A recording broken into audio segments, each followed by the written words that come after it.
Hello বন্ধুরা, তো আবার নতুন একটা ভিডিও নিয়ে ছোট্ট একটা ভিডিও তোমাদের সঙ্গে নিয়ে চলে এসেছি। এটা রান্নার ভিডিও, তো তোমরা অবশ্যই ট্রাই করে দেখো।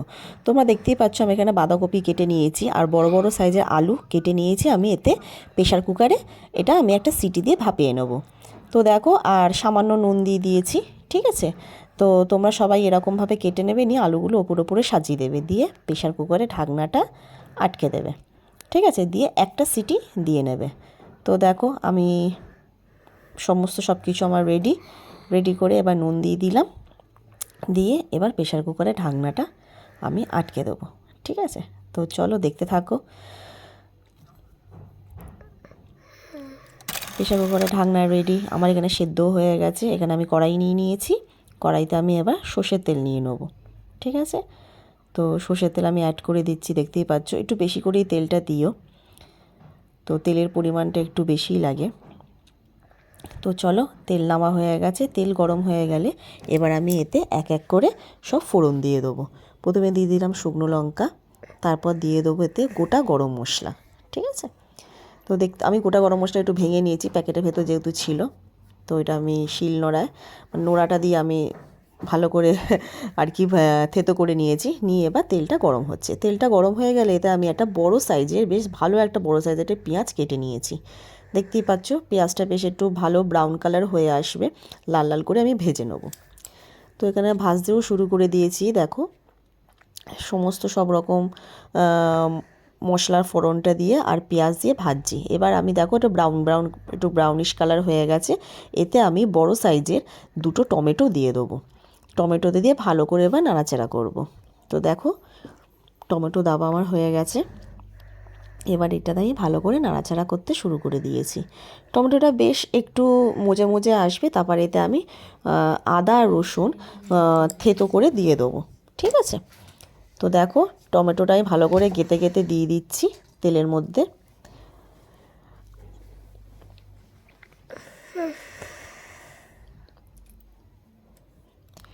টমেটোটা ভালো করে আমার তেলের মধ্যে দেওয়া হয়ে গেছে। তো এবার আমি এতে দিয়ে দিচ্ছি আদা রসুন ঘষে আমি দিয়ে দিয়েছি। ঠিক আছে, তোমরা যদি পারো তো কেউ থেতো করেও দিয়ে দিতে পারো, কিন্তু যাতে আদা বাটা টাইপের হয়। ঠিক আছে, পুরো যেন একদম প্লেন, যেন শিলনোড়া তোমরা কেউ করে দিও না, পেস্ট করে দিও না। ঠিক আছে, তো দেখো ভালো করে এবার এই মশলাটা দিয়ে আমি ভালো করে কষাতে থাকবো। কষানো হয়ে গেছে। এবার আমি এতে সব রকম মশলা জলের মধ্যে নিয়ে নিয়েছিলাম। হলুদ নিয়েছিলাম, জিরের গুঁড়ো, ধনের গুঁড়ো, লঙ্কার গুঁড়ো দিয়ে ভালো করে জলের মধ্যে আমি একটু গুলে নিয়েছিলাম। দিয়ে এবার আমি এটা মশলাটা দিয়ে ভালো করে কষাতে থাকবো যতক্ষণ না এর ভেতর থেকে তেলটা বেরোচ্ছে। তো দেখো বন্ধুরা, ভালোই তেল বেরোচ্ছে, আরও জলও ছাড়ছে।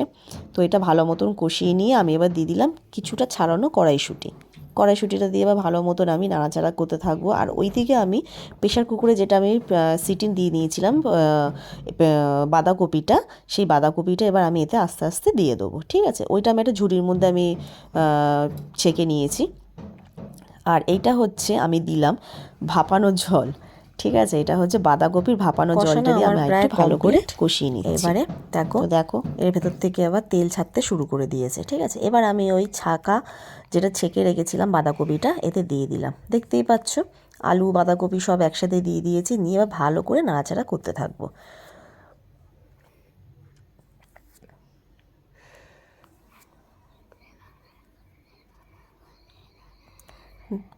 বন্ধুরা, ভালো করে এবার বাঁধাকপিটা কষতে থাকবে। ঠিক আছে, যতক্ষণ না দেখবে, কেন বাঁধাকপিরও একটা জল থাকে, যেহেতু আমি যতই ছেঁকে নিই না কেন, ওটাকে আমি ভালো করে চেপে চেপে জলটা আমি বের করে নিয়েছি, তবুও দেখবে বাঁধাকপি ছাড়লে একটু জল বেরোয়।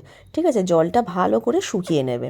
তো দেখো আমিও এখানে ভালো করে নাড়াচাড়া করছি, আর যাতে জলটা অনেক একটু জল বেরোচ্ছে, যাতে জলটা ভালো করে শুকিয়ে নিলে কি বাঁধাকপিটা খেতেও ভালো আর টেস্ট লাগে। ঠিক আছে, নাহলে জল জল থাকলে না কিরম একটা যেন জল ছাপা খেতে লাগে। তো দেখো আমার ভালো মতো সব কষানো হয়ে গিয়েও আমার রান্না প্রায় কমপ্লিট হয়ে এসেছে। এবার আমি এতে দিয়ে দিচ্ছি ধনেপাতা। ঠিক আছে, ধনেপাতা দিয়ে একটু ভালো করে নাড়াচাড়া করতে থাকবো। নাড়াচাড়া করে তারপর লাস্ট যে গার্নিশটা আমার হবে সেটা দেখতেই পাবে।